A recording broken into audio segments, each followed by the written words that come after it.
Good morning, everyone.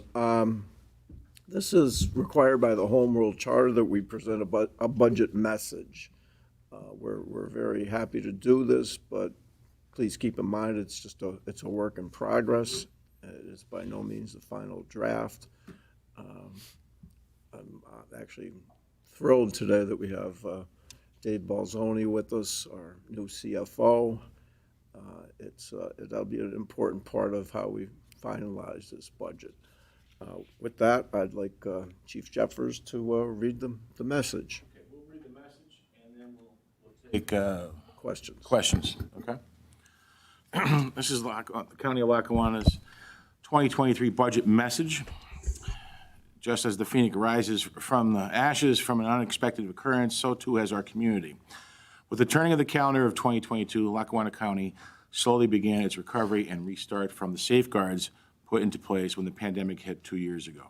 Despite the variants and other related maladies, the commissioners and staff began to get back to the business of business. Economic development activities, the long-awaited reassessment, family events, the July 4th celebration, community art projects, and a host of other programs were scheduled to reset a policy of normalcy, but with safety in mind. During the pandemic, the commissioner's main goal was to save lives through testing, vaccination clinics, and education.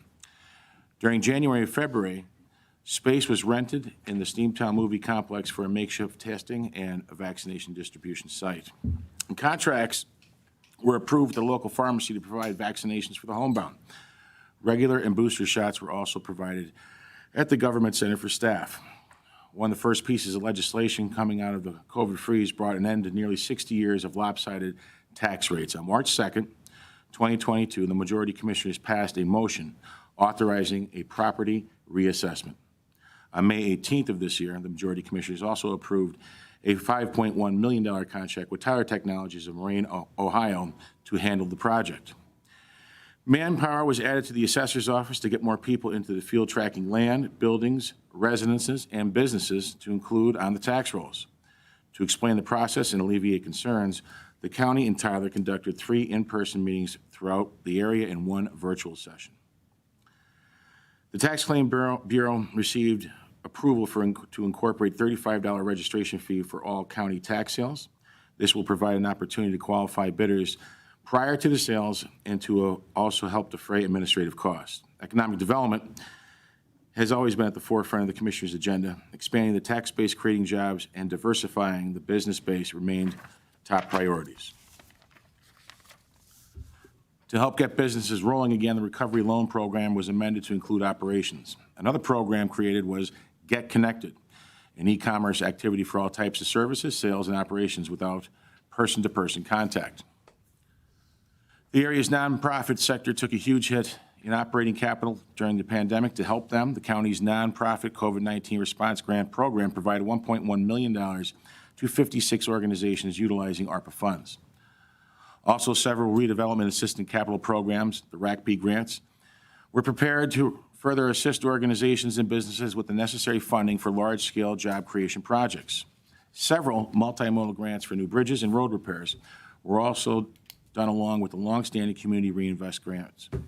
The spring allotment funded 27 projects for $132,172. Human Services form the core of the county government. It is the reason for being in business, to serve the needs of the families, the elderly, youth, and those battling addiction, anxiety, and mental disorders. In early 2022, the county received notification of its share of the opioid settlement. A total of $9.7 million will be used to offer various initiatives and treatment for recovery. The county also entered into a sales agreement to purchase the ultra-modern building in downtown Scranton for $5 million to house its Department of Health and Human Services. Along with state designation, this combination will form the perfect arrangement to care for people and serve as a vital resource for information on how to combat viruses and other maladies. Being independent is vitally important to older adults, but sometimes they need a little help from a family member when living alone. The Area Agency on Aging addressed this by collaborating with Johnson College, a local manufacturer, and community agencies on a very innovative solution: Elder Cottage Housing Opportunity Units, ECHO units. These standalone homes can be placed on the property of a family member with arrangements for utilities and other necessities and this is a win-win for everyone.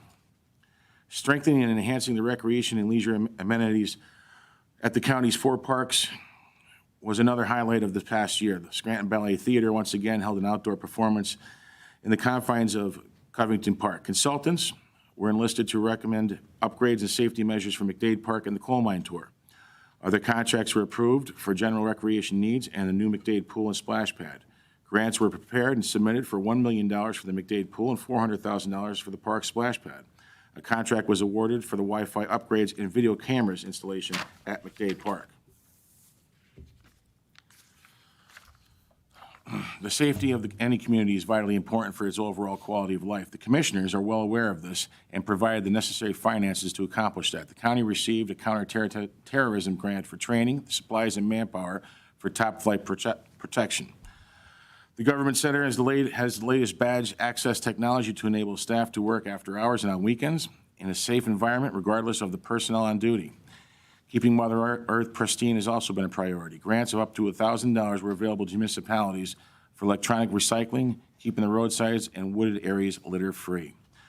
The heart and soul of any area are fed by the arts and culture, and Lackawanna County is no different. The pandemic hit this segment very hard, causing some entities to cease operations. The Arts and Cultural Department did its share by providing COVID grants to organizations totaling $36,500. Its traditional program and project grants were also distributed to longstanding and new organizations. 29 program grants were given out totaling $184,500, as well as project stipends amounting to $80,000.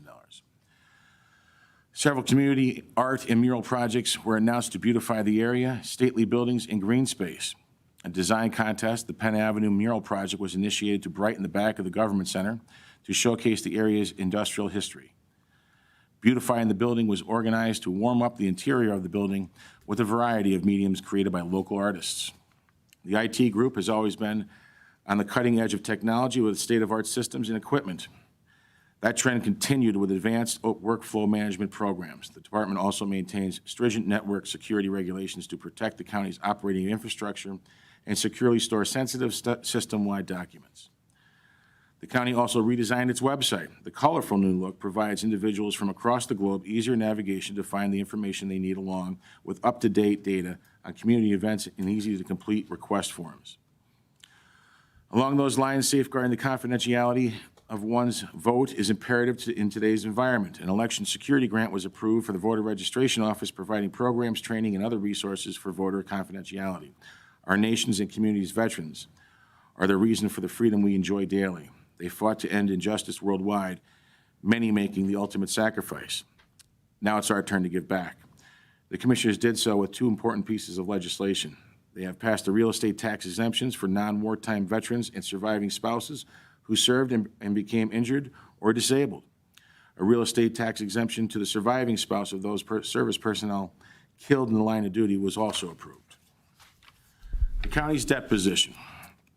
The county has always been able to mitigate its annual expenditures for debt service by taking advantage of favorable interest rates when possible.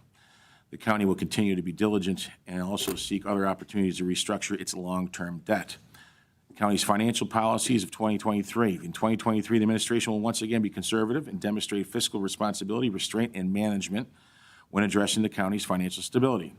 The administration will continue its commitment to addressing the constant challenges facing county government on numerous fronts, especially in the area of its workforce. Personnel-related expenses comprise 69.55% of the county's general fund budget, net of tax transfers out. The important features of this budget: the 2023 general fund budget includes no property tax increase. Many man-hours went into the preparation of the county's 2023 fiscal blueprint. Its goal is service to our 216,000 residents. The budget also reflects no cuts in programs that our communities and people need. The budget also contains provisions for our parks, human service programs, aging initiatives, environment, and spraying for gypsy moths and black flies, while also monitoring other pests. We continue to meet the challenges of an ever-changing society by doing more with less in a fiscally responsible manner. It is vital to secure public input on this financial plan. The budget hearings are the perfect venue for residents to provide the commissioners with ideas that they can review and implement where possible, and to help cut expenses further and generate additional revenue. The cost to run county government and its various programs is substantial. The prime example is the prison. A great deal of revenue is annually expended for staff, programs, medical treatment supplies, and other ancillary services. This is part of our mission, and we will continue to do so as efficiently as possible. Along those lines, the county was adversely affected by the pandemic, just as other businesses were. In both 2020 and 2021, due to the reduction of revenue from department fees, the hotel tax, our parks and other attractions and special events, the county experienced a significant shortfall in finances. Expenses soared during the period at the prison and other departments, along with increases in contract obligations and general operations. Unexpected emergencies also impacted the county's fiscal situation. The county is focused on recovering from this hit. While it does not raise taxes in 2023, the administration will do its due diligence to reduce spending even further before the budget is passed. It is intent on finding solutions to the overall deficit and curb future shortfalls in revenue. This is the county's reason for major financial policy expenditure and revenue changes from 2022 budget. Due to continued pressure from shrinking federal and state funding, collectively bargained wage and benefit increases, and rising law enforcement costs, the county's 2023 budget will exceed the 2022 budget. During 2022, the county was able to capitalize on a significant surplus in its debt service fund. Since the county reduced the debt service fund surplus, the county will need to transfer additional funds from the general fund to the debt service fund in 2023. As previously noted, the human service area continues to be the main priority of the programs offered by the county government. In addition to that sector, emergency response, the court system, and other vital functions will comprise the majority of the county's 2023 expenditures. The budget's overviews. In 2023, the general fund budget's totals are $150,794,713. The 2023 debt service budget totals $19,491,313. And the 2023 special purpose funds budget totals $86,428,014. This budget message is respectfully submitted on this 14th day of October 2022 pursuant to Section 112-1203 of the Lackawanna County Home Rule Charter. I would like to add very quickly that I would like to thank Mary Jo Granahan for an extremely hard job of getting this budget prepared and the continuation of cutting the deficit. She deserves all the credit in the world. You can open it up to questions if you don't have it. Yep, thank you, Mary Jo, again. It's a long road to get to this point, right? Anyone have any questions?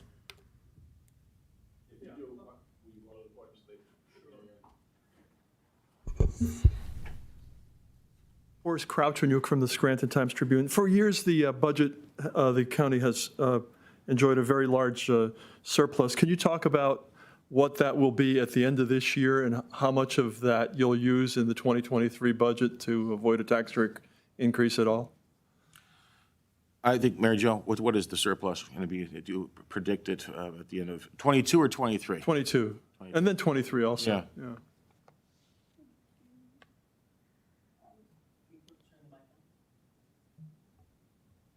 The exact number I don't have. I had calculated it roughly at about 10 million. Okay. For the end of 2022? 22, yes. And what is there, how much at the end of 2023? Is there one? Well, until we pass the budget, I don't know that we'll have I don't think we'll be able to predict that right now.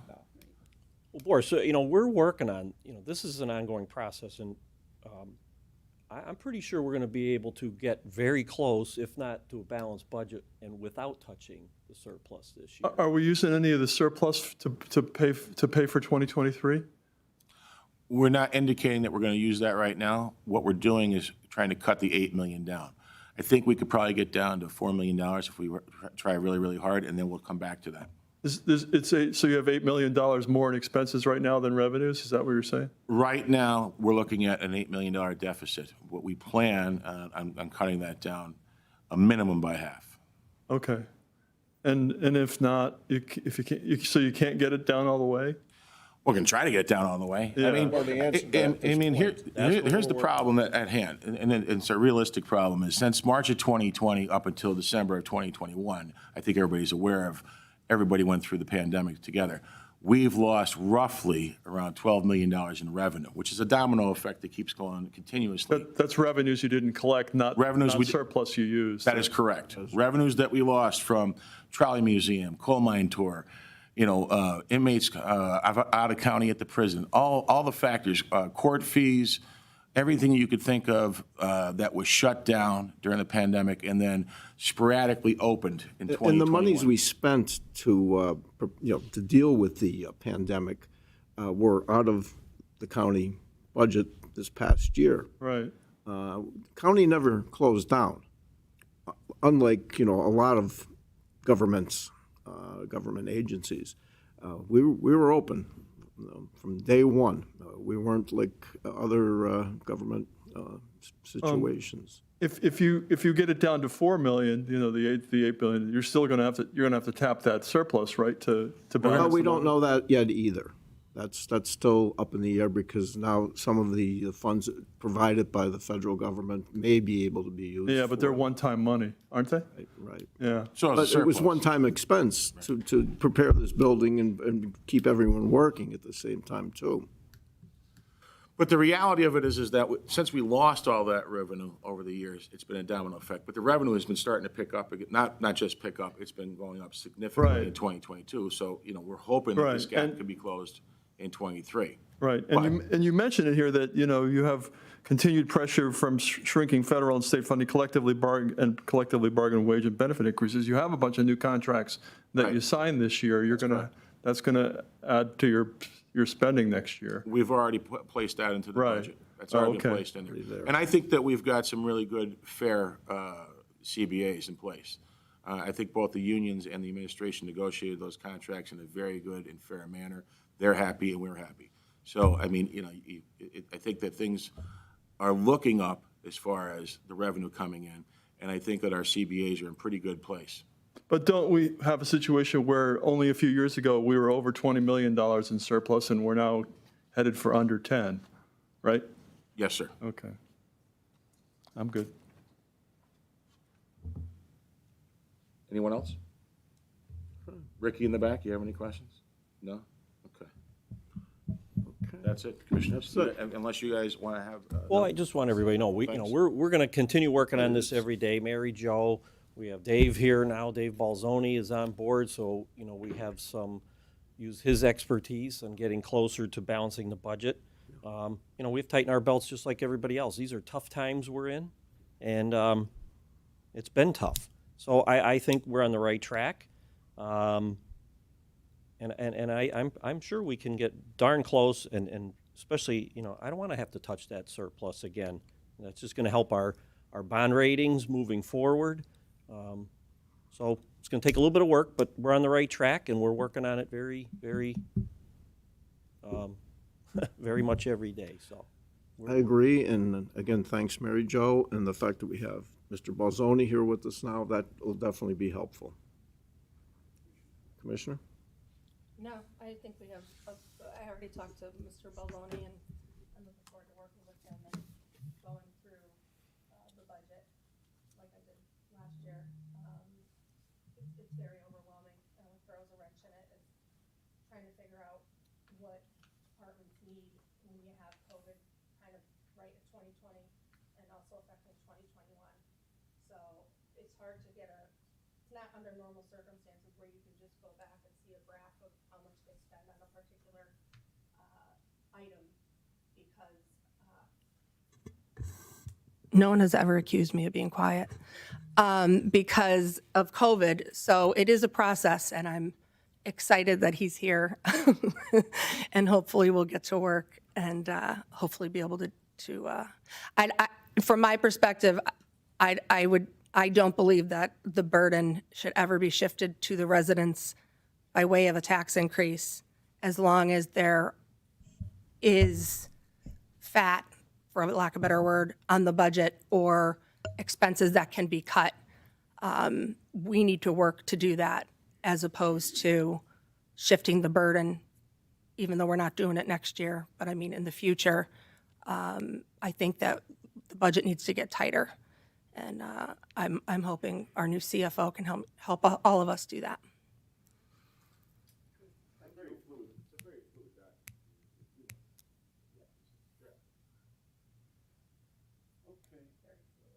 Very. Okay, thank you.